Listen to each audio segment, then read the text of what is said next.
नमस्कार, आप देख रहे हैं अपना उत्तराखंड और मैं हूं आप सभी के साथ आरती। तो चलिए बुलेटिन की शुरुआत कर लेते हैं उत्तराखंड की बड़ी खबर के साथ। उत्तराखंड के मुख्यमंत्री पुष्कर सिंह धामी ने कहा कि आज हमारा देश पूरी दुनिया में विकास, सुरक्षा, समृद्धि और हर क्षेत्र में शिखर पर पहुंच गया है। आज पूरी दुनिया में भारत नाम और पहचान बढ़ रहा है। और क्या कुछ उन्होंने कहा, आइए आपको सुनाते हैं।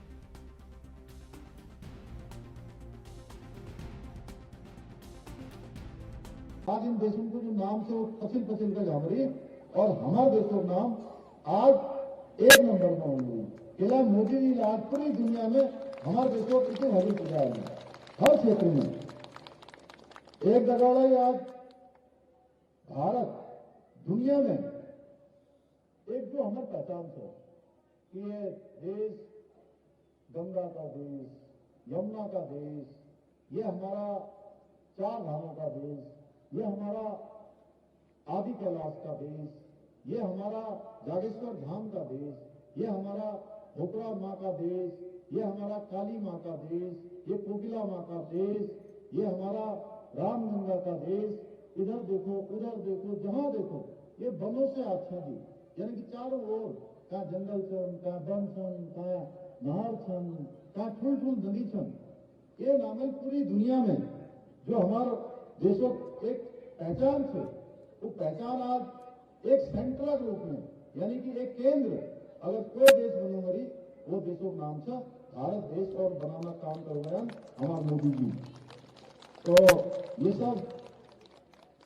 ये सब अगर दुख सब उपलब्धियों की आज बात करना है, अगर हम उपलब्धियों की बात कर रहे हैं कि भाई मोदी जी की योजना चला रहा है, क्या क्या योजना चला है, सपन पत्तों से आज मोदी जी सपन बिना घर बनाया लें, मोदी जी सपन बिना आज शौचालय बनाया लें, इज्जत घर बनाया लें, मोदी जी सपन का घर तक कान पूजने की व्यवस्था करेंगे रहे।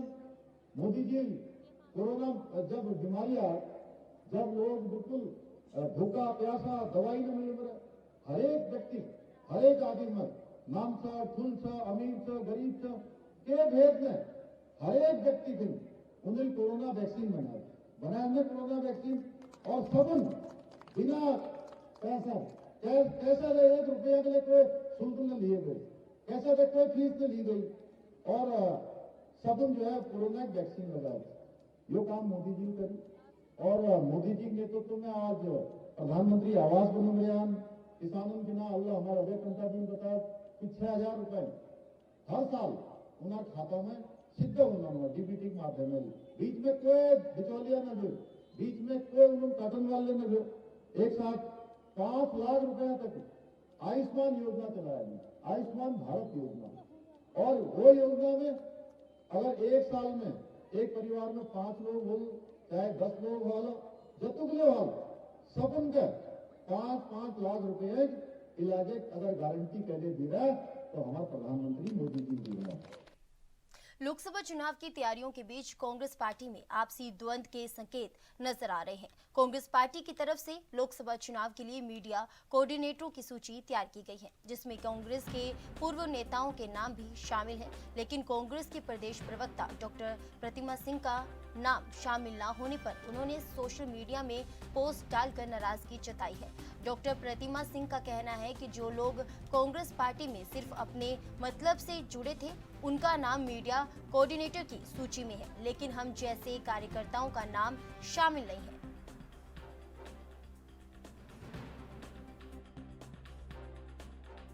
जो लोग पार्टी में नहीं हैं, जिन्होंने पार्टी से सिर्फ अपने मतलब के लिए जुड़े थे, जिन्होंने विचारधारा से जो नहीं जुड़े थे, टिकट नहीं मिला और वो चले गए, उन तक का नाम है। लेकिन हमारे जैसे कार्यकर्ता और हमारे साथ 1-2 और भाई हमारे हैं, उनके नाम उस लिस्ट में ना होना ये दर्शा रहा है कि सिर्फ और सिर्फ उन्हीं लोगों के नाम नहीं है जो यहाँ के हिसाब से एक पर्टिकुलर जो नेता है उनके करीब हैं। तो मुझे लगता है कि अगर इस तरीके की आज का जो दौर है उसमें हमें कांग्रेस पार्टी को मजबूती करने का कार्य करना चाहिए, ना कि व्यक्ति विशेष को मजबूत करने का कार्य करना चाहिए, ना कि अपने हितों के बारे में सोचना चाहिए। और वो जो पूरी लिस्ट है उस लिस्ट में आप उठा के देखिए ना, अगर मैं सिर्फ डॉक्टर जोशी जी का नाम हटा देती हूँ, महर्षि जी का नाम हटा देती हूँ, तो कौन से ऐसे लोग हैं जो डिबेट में बैठ करके सिर्फ और सिर्फ पार्टी को डिपेंड कर सकते हैं? नहीं करते हैं, मैं खुद देखती हूँ। तो आज आप ऐसे लोगों को नाम नहीं दे रहे हैं जो आज उस पोस्ट पे हर व्यक्ति ये कह रहा है कि आपका नाम ना होना उनके लिए भी अचंभे की बात है। तो ये बात नाम की नहीं है, अब बात सम्मान की है कि जिस तरीके से पार्टी के लिए मैं कार्य करती हूँ, मेरे साथ सिर्फ एक दिक्कत ये है कि मेरे नाम के पीछे किसी नेता का नाम नहीं है बड़ा, जैसे यहाँ और सबके पास है। तो ये मतलब नहीं है, मैं पार्टी की कार्यकर्ता हूँ और पार्टी की कार्यकर्ता के रूप में हमेशा पार्टी के अच्छे के लिए कार्य किया है। और जो मैंने मेरे मन में जो दुख था, मैंने सोशल मीडिया के माध्यम से, जैसे कई बड़े नेता करते भी हैं, क्योंकि यहाँ कोई सुनने वाला होता नहीं है, इसलिए मैंने आला कमान को अपना दुख व्यक्त करने का कार्य कर दिया है। देखिए, इन्होंने क्या आरोप लगाया है ये मेरी जानकारी में अभी नहीं है, लेकिन मुझे कुछ पत्रकार साथियों ने बताया है कि उन्होंने ये आरोप लगाए हैं कि जो पिछली ये जो कोऑर्डिनेशन कमेटी मीडिया की बनी थी, उसमें कुछ अनियमितता हुई है। तो हमारा तो यही कहना है कि ये पार्टी के अंदर एक फोरम बना हुआ है, पार्टी फोरम, अनुशासन समिति बनी हुई है। अगर आपको किसी भी कोई प्रकार की कोई समस्या है, तो आपको अनुशासन समिति को लिख के देना पड़ेगा कि ये अनियमितताएं हुई है। अगर आप अनुशासन समिति को नहीं लिखते हैं, तो आप प्रदेश अध्यक्ष जी को बोल सकते हैं। अगर आप प्रदेश अध्यक्ष जी को भी नहीं बोलते हैं, पार्टी फोरम में आप प्रदेश प्रभारी को बोल सकते हैं। ये मीडिया में बोलना, सार्वजनिक रूप से कोई सोशल मीडिया में डालना, ये अनुशासनहीनता के दायरे में आता है। तो पार्टी इसको गंभीरता से ले रही है। अगर इस प्रकार की कोई बात होगी तो पार्टी इसमें विचार करेगी। निश्चित तौर पे अगर आपके किसी भी प्रकार का कोई आरोप है, आपको लगता है कि इसमें कुछ गलत हुआ है, तो उसके लिए पार्टी फोरम में अगर आप अपनी बात को रखेंगे तो बेहतर होगा। लोकसभा चुनाव 2024 को लेकर राजनीतिक पार्टियां पुरजोर तरीके से अपनी अपनी तैयारियों में जुटी हुई हैं। हरीश रावत ने पिछले दिनों कहा था कि मैं भी हूं पप्पू अभियान चलाएंगे। उनके इस अभियान पर बीजेपी ने तंज कसते हुए कहा कि ऐसे ही कई मौके आए हैं जहां पर देश की जनता ने उनको पप्पू कहा है। साथ ही कांग्रेस के कार्यकर्ताओं ने भी उनको पप्पू कहकर कई बार संबोधित किया। सुरेश जोशी ने कहा कि आज वह देश के अंदर या प्रदेश के अंदर कोई भी अभियान चलाए, वह सफल होने वाला नहीं है। कांग्रेस की लोकप्रियता, प्रामाणिकता, नीति और नियत और देश की जनता अब भली भांति समझ चुकी है।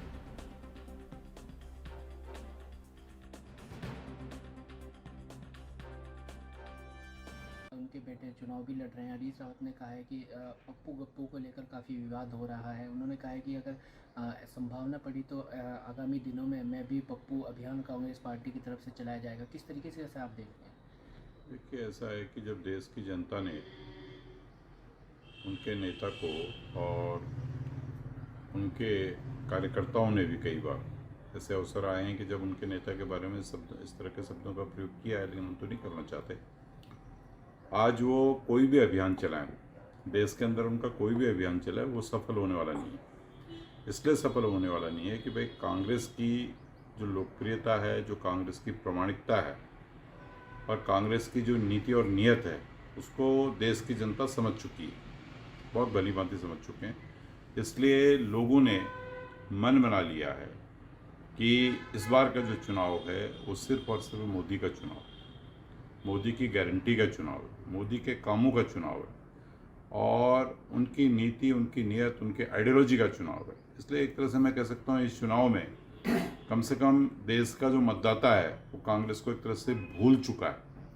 तो इसलिए अब वो किसी भी इस तरह की, मैं कहता हूँ कि टोटकेबाजी हम लोग कह सकते हैं, इस तरह की टोटकेबाजी करें उसका कहीं कोई लाभ होने वाला नहीं। अल्मोड़ा में कांग्रेस के वरिष्ठ नेता पूर्व दर्जा मंत्री ए.के. सिकंदर पवार ने भाजपा का दामन थाम लिया है। उन्होंने कांग्रेस पर परिवारवाद का आरोप लगाया, वहीं कहा कि पीएम नरेंद्र मोदी की नीतियों से प्रभावित होकर भाजपा में आए हैं। उन्होंने कहा कि अल्मोड़ा में कांग्रेस को चंद लोगों ने हाईजैक कर लिया है। कांग्रेस के बड़े नेता कार्यकर्ताओं की उपेक्षा कर अपनी अगली पीढ़ी को आगे कर रहे हैं। उन्होंने कहा कि नगरपालिका में सफाई कर्मी ठेके पर लिए जा रहे हैं। उन्होंने सीएम पुष्कर सिंह धामी से इनके लिए दैनिक वे संविदा में रखने की मांग की है। पवार ने पीएम मोदी के बाबा साहेब अम्बेडकर देने सहित भगवान वाल्मीकि व संत रविदास के लिए उल्लेखनीय कार्य किए हैं। कुंभ में वाल्मीकि समुदाय के लोगों के चरण धोकर अनुकरणीय कार्य किए हैं। कश्मीर में 370 खत्म होने से वाल्मीकि समाज को खासा फायदा हुआ है।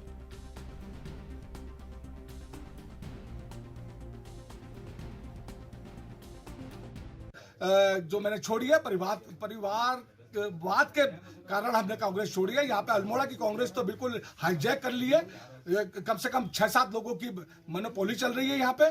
वो ना तो दलितों का सम्मान कर रहे हैं, ना दरी बिछाने वालों का सम्मान कर रहे हैं। अपने बच्चों को लाइन में लगा रखा है कि तू चेयरमैन बनेगा, तू विधायक बनेगा, तू MP बनेगा।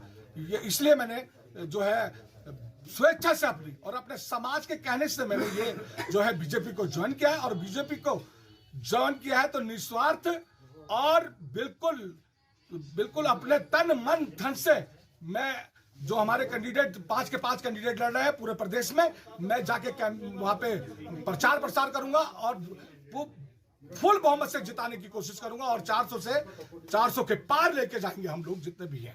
धन्यवाद। आजकल पूर्व मुख्यमंत्री हरीश रावत पप्पू के बेटे वीरेंद्र रावत का चुनावी कैंपेन कर रहे हैं। हरीश रावत के इस अभियान का समर्थन कांग्रेस पार्टी ने किया है। पार्टी के प्रदेश उपाध्यक्ष मथुरा दत्त जोशी का कहना है कि हिंदुस्तान में ऐसे कई करोड़ लोग होंगे जिनके घर में प्यार से किसी न किसी को पप्पू पुकारा जाता है और पप्पू कोई बड़ा अपराधी नहीं है।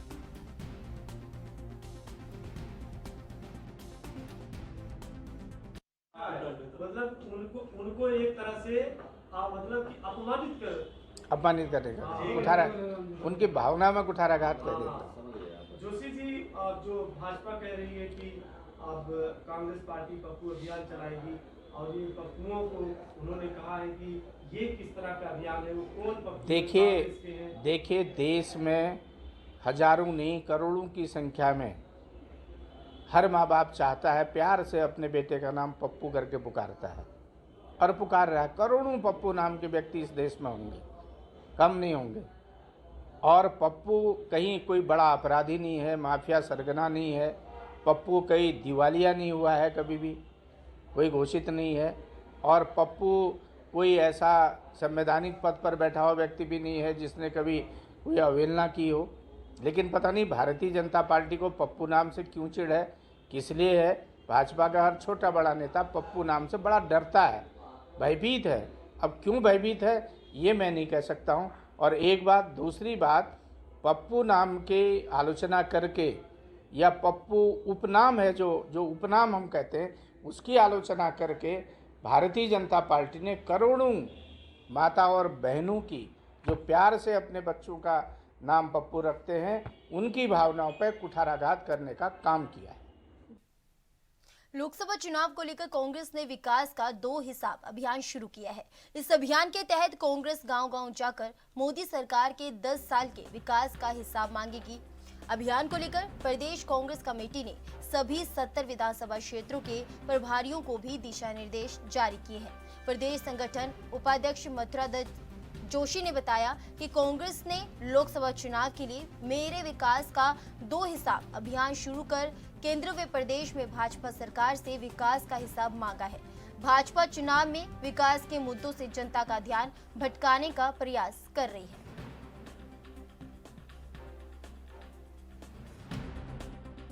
निश्चित रूप से पूरे प्रदेश में 70 की 70 विधानसभाओं में और 1070 मंडलों में और 225 हमारे ब्लॉक हैं, उसमें मेरे विकास का हिसाब दो। आपने क्या विकास किया है? सांसदों से कांग्रेस के कार्यकर्ता ये पूछ रहे हैं और पूरे चुनाव भर पूछेंगे हम। ये 19 तारीख को मतदान के समय भी पूछा जाएगा भाजपा के लोगों से, आप मेरे विकास का हिसाब दो। हमारी मांग है कि भाजपा को अपने सांसदों का रिपोर्ट कार्ड देना चाहिए और श्वेत पत्र जारी करना चाहिए। जो बड़े बड़े विकास के दावे करते हैं, डबल इंजन की बात कर रहे हैं, उनसे हमारा सवाल है कि 5 साल में आपके सांसदों ने रोजगार के क्षेत्र में क्या काम किया, मेडिकल के क्षेत्र में क्या काम किया, रोड कनेक्टिविटी में आपके सांसदों ने क्या काम किया, शिक्षा के क्षेत्र में क्या काम किया। इस बात का हिसाब निश्चित रूप से भाजपा के सांसदों को देना चाहिए। जनपद उधम सिंह नगर में खटीमा के ग्राम सभा चंदेली में महाबोधि सत्व भारत रत्न ज्ञान के प्रतीक डॉक्टर भीमराव अंबेडकर के पवित्र स्थल भारतीय रेड क्रॉस सोसाइटी के जिला प्रतिनिधि व सामाजिक कार्यकर्ता डॉक्टर उत्तम कुमार के नेतृत्व में एक बैठक का आयोजन कर 14 अप्रैल को मनाए जाने वाले बाबा साहिब की जयंती के विषय में रणनीति बनाई गई। बैठक में भारी संख्या में ग्रामीण व गणमान्य व्यक्ति मौजूद रहे।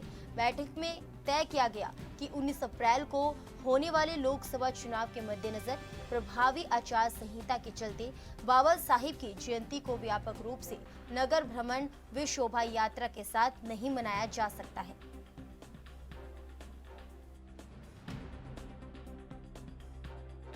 आज डॉक्टर भीमराव अंबेडकर जी के जयंती के उपलक्ष्य में एक बैठक रखी गई, जिसमें सभी ग्रामवासी एकत्रित थे, जिसमें कई गांव से लोग एकत्रित हुए। और एक बैठक में जैसे हर वर्ष डॉक्टर भीमराव अंबेडकर जी की जयंती मनाई जाती थी, इस वर्ष आचार संहिता लगने के कारण इस वर्ष नगर भ्रमण यात्रा, शोभा यात्रा जो निकाली जाती थी वो नहीं निकाली जा सकती है।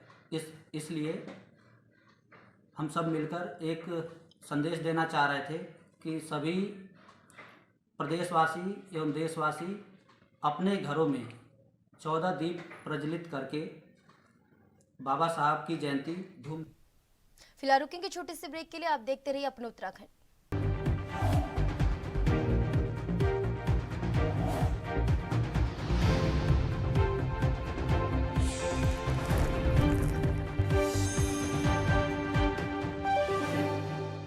ब्रेक के बाद अपने उत्तराखंड में एक बार फिर आप सभी का स्वागत है। बढ़ते हैं आगे की खबरों की ओर। उत्तराखंड की विधानसभा द्वाराहाट में के भाजपा कार्यालय में लोकसभा की कोर कमेटी और प्रबंधन समिति की बैठक हुई। बैठक में मुख्य अतिथि प्रदेश अध्यक्ष भाजपा महेंद्र भट्ट ने एकजुटता के साथ संगठन भाव से लोकसभा चुनाव में भाजपा को ऐतिहासिक व मजबूती के साथ कार्य करने का आह्वान किया।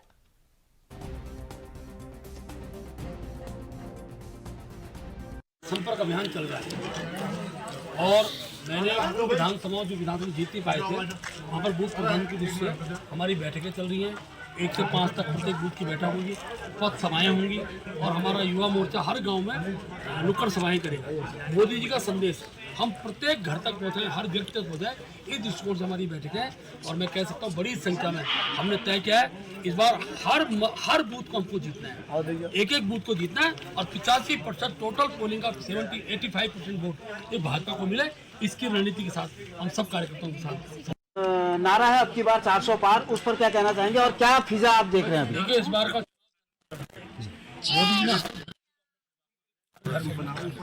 मोदी जनता की राय है। 400 पार का नारा तो जनता द्वारा दिया गया नारा है और मैं कह सकता हूँ अब आज बहस हो रही है 420 आएंगे, 470 आएंगे कि इससे ज्यादा आएंगे, ये चर्चा है। सरकार तो मोदी जी की बनेगी। जनपद उधम सिंह नगर में खटीमा के पास नानक मेहता तपेड़ा गुरुद्वारा 6वीं पातशाही सिंह सभा में होला मोहल्ला का उत्पर्व बड़ी धूमधाम से मनाया गया। 29 मार्च से गुरुद्वारा 6वीं पातशाही में अखंड पाठ साहिब शुरू हुआ था, जिसका समापन 31 मार्च को अखंड पाठ साहिब के भोग के साथ हुआ।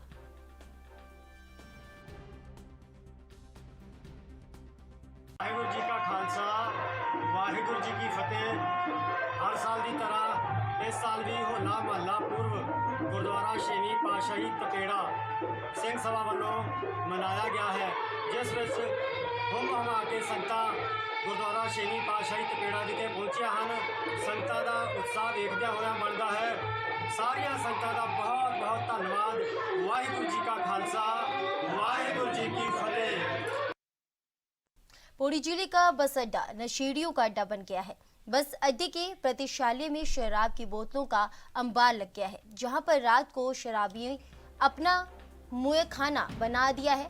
अंधेरा होने के बाद प्रतिशाले में जमकर शराब उड़ेली जा रही है। बस अड्डे के सामने ही पुलिस चेक पोस्ट भी है, इसके बावजूद भी पुलिस कर्मियों की नजर भी नशेड़ियों पर नहीं पड़ पा रही है। स्थानीय लोगों ने बताया कि मामले में नगर पालिका को भी अवगत कराया गया है, लेकिन शराबियों पर लगाम नहीं लगाई जा रही है।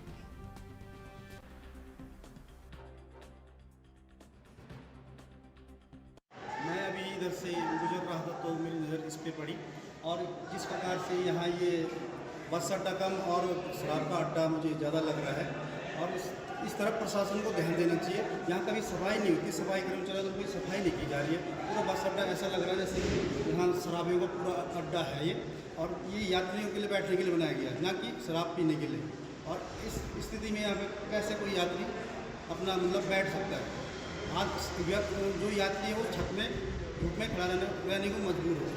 और यहाँ देखो किस प्रकार की अव्यवस्था है, प्रशासन को उस पर ध्यान देना चाहिए। स्थिति अब बस अड्डा तो ठीक है, बस अड्डा चलो सुविधाएं मिल गई है, छत की पार्किंग के लिए मिल चुकी है, काफ़ी अच्छा हो गया। लेकिन जिस प्रकार से ये अव्यवस्था है, शराबियों का अड्डा बन रखा है, ये बहुत ही एक दुख होता है शहर में इस तरह से। हम तो अब शहर में ही रहते हैं तो, और यहाँ पे शराबी पी रहे हैं और शौचालय देखो कितना टॉयलेट भी यही कर रखी है। पूरे रास्ते में ऊपर से नीचे तक पूरी शराब की बोतलें आपको दिख जाएंगी, आपको अपने कैमरे में अभी देख सकते हैं। और वही है, बस शराबियों को प्रशासन को एक सुध लेनी चाहिए इसकी। इतना बड़ा बस अड्डा बना रखा है बस अड्डा। ये प्रकरण जो अभी आप मेरे संज्ञान में ला रहे हैं, तो इस संबंध में ईओ नगर पालिका और एसडीएम को निर्देशित करते हुए जो भी सफाई के लिए उचित व्यवस्थाएं की जानी है उसको करवाना सुनिश्चित किया जाएगा। मैं एसडीएम अपने स्तर से थाने के माध्यम से या उस तरीके से जांच भी करवा लेंगे कि अगर सार्वजनिक स्थल पर इस तरीके से शराब पीते हुए लोग पाए जाएंगे तो जो नियमानुसार कार्रवाई की जानी की जाएगी। फिलहाल के लिए अपने उत्तराखंड में मेरे साथ बस इतना ही। आप बने रहे ANB न्यूज के साथ। नमस्कार।